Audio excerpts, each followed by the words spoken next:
Halo sahabat Quran yang Marim yang terkasih, jumpa lagi dengan saya Pastor Yos Fernandes Somatus dalam renungan harian Jumat 11 Desember 2020. Apa kabar? Saya berharap Anda semua tetap dalam keadaan baik, sehat, dan tetap semangat. Bapak Ibu Saudara-saudari yang terkasih, mari kita siapkan hati dan pikiran kita untuk bersama-sama mendengarkan dan merenungkan sabda Tuhan. Mari kita tandai diri kita dengan tanda kemenangan Kristus. Dalam nama Bapa dan Putra dan Roh Kudus. Amin. Bacaan pertama hari ini diambil dari kitab Yesaya bab 48 ayat 17-19. Beginilah firman Tuhan Allah penebusmu yang maha kuasa, Allah Israel. Akulah Tuhan Allahmu yang mengajarkan hal-hal yang berfaedah bagimu, yang menuntun engkau di jalan yang harus kau tempuh.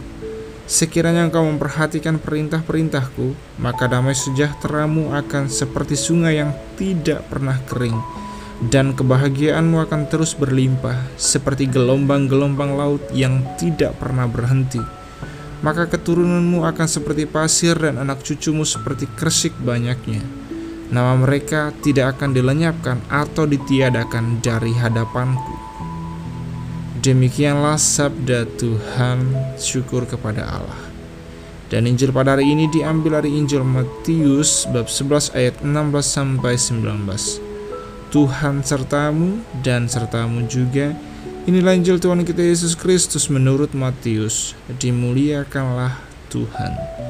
Yesus berkata kepada orang banyak, "Dengan apakah akan kuumpamakan angkatan ini?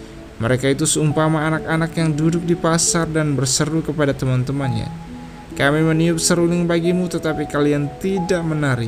Kami menyanyikan kidung duka, tetapi kalian tidak berkabung.'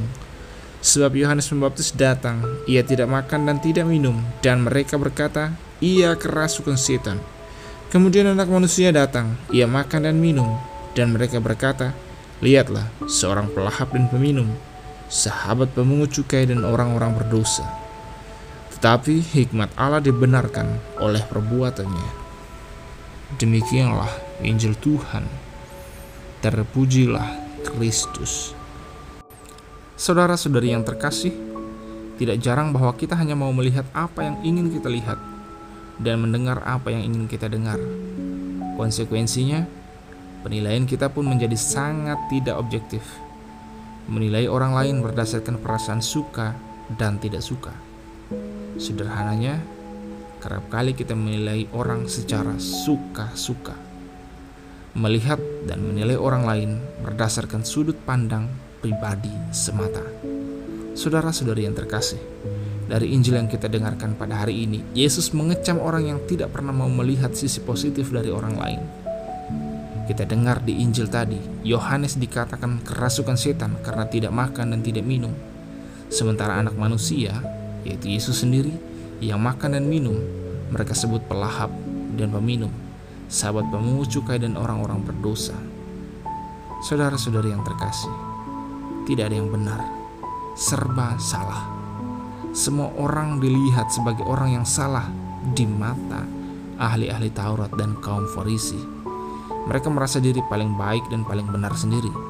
Semua orang yang tidak bisa menjadi seperti yang mereka mau adalah jahat dan salah. Cara pandang, penilaian dan demikian sungguh sangat berbahaya. Sayangnya, itu masih saja ada hingga zaman kita ini. Banyak dari kita yang menuntut orang lain menjadi seperti yang kita mau. Ketika mereka tidak bisa menjadi seperti yang kita mau, maka kita anggap mereka tidak baik, tidak berkualitas, tidak benar, dan seterusnya. Saudara-saudari yang terkasih, mari kita belajar untuk tidak melihat dan menilai orang lain secara sepihak. Ketika orang lain tampil secara berbeda dari apa yang kita tampilkan, apa yang kita pikirkan, apa yang kita inginkan, apa yang kita harapkan, itu tidak berarti bahwa mereka salah dan kita lebih baik dari mereka. Jujur saja, saya kerap kali gregetan ketika berhadapan dengan orang yang mudah dan gampang untuk menjelekkan dan menghakimi orang lain. Bahkan ketika orang lain itu sungguh-sungguh bersalah atau tidak benar, kita tidak perlu menghakiminya. Dan kita perlu mencari kata-kata yang manusiawi untuk menjelaskan bahwa ia telah melakukan sebuah kesalahan. Jangan membuat orang lain menjadi sangat dan semakin terpuruk oleh pandangan dan penilaian negatif kita terhadap mereka, oleh kata-kata yang kurang manusiawi dari kita terhadap mereka. Saudara-saudari yang terkasih, berpikirlah positif, berkatalah secara positif, dan bertindak positiflah selalu. Salam, Tuhan Yesus memberkati. Dalam nama Bapa dan Putra dan Roh Kudus. Amin.